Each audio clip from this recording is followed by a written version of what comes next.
ব্যভিচার রোধ কল্পে দণ্ডবিধি 494, 497 ধারা মোতাবেক নাসির ও তামিমা 7 বছরের জেল হতে পারে এবং এই রায় বর্তমান সমাজে এক যুগান্তকারী ভূমিকা রাখবে। ভবিষ্যতে ব্যভিচারের মামলা সংখ্যাও বাড়ার সম্ভাবনা বেশি।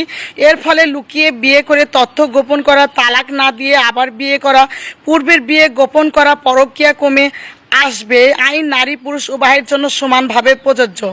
আমি চাই নাসির দোষী হলে 7 বছরের জেল খেটে বের হয়ে নতুন করে এক সংসার করুক, অন্যদিকে তামিমা 21 বছর জেল খেটে যৌবন হারিয়ে বুড়ি হয়ে যাক, কারণ এইসব মহিলাদের এরকম অবস্থা হওয়া উচিত।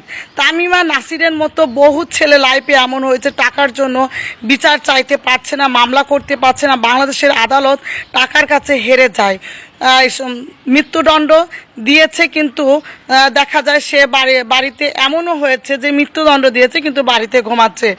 এই জন্য বিচার কঠিন হওয়া উচিত। একজনের বউ ডিভোর্স হয় নাই, কিভাবে বিয়ে করলো, একজন সেলিব্রিটি, একজন উচ্চ শিক্ষিত, একজন উচ্চ পর্যায়ের লোক হয়ে, আমি মনে করি দুজনকে কঠিন শাস্তি দেওয়া উচিত। আর এভাবে দুঃসাহস যেন কেউ দেখাতে না পারে। ওদের দুজনকে সারা জীবনের জন্য কারাগারে রাখা উচিত।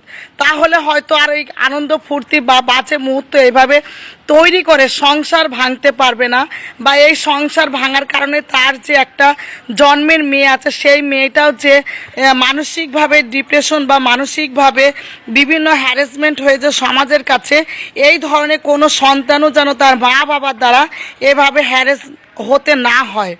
এই জন্য এই দুইজনকে যদি কঠিন শাস্তি দেওয়া যায় বা আইনের আওতায় এনে সঠিকভাবে বিচার বিশ্লেষণ করে এদের যদি কোনোভাবে টাকার বিনিময়ে মামলাটা ধামা চাপা না পড়ে সেদিকে অবশ্যই দেখা উচিত।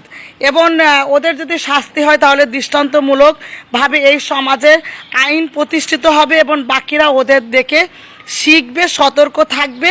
ভবিষ্যতে কোনো মেয়ে ছেলে এই ধরনের কর্মে লিপ্ত থাকবে না।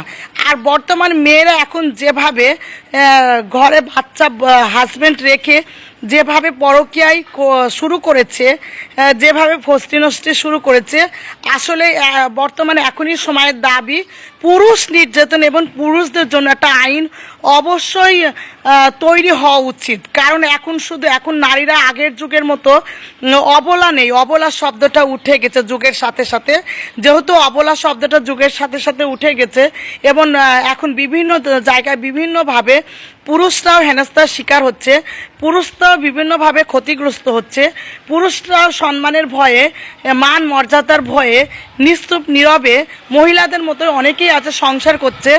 এই জন্য পুরুষদের জন্য আলাদা একটা আইন তৈরি করা এখনই সময়ের দাবি।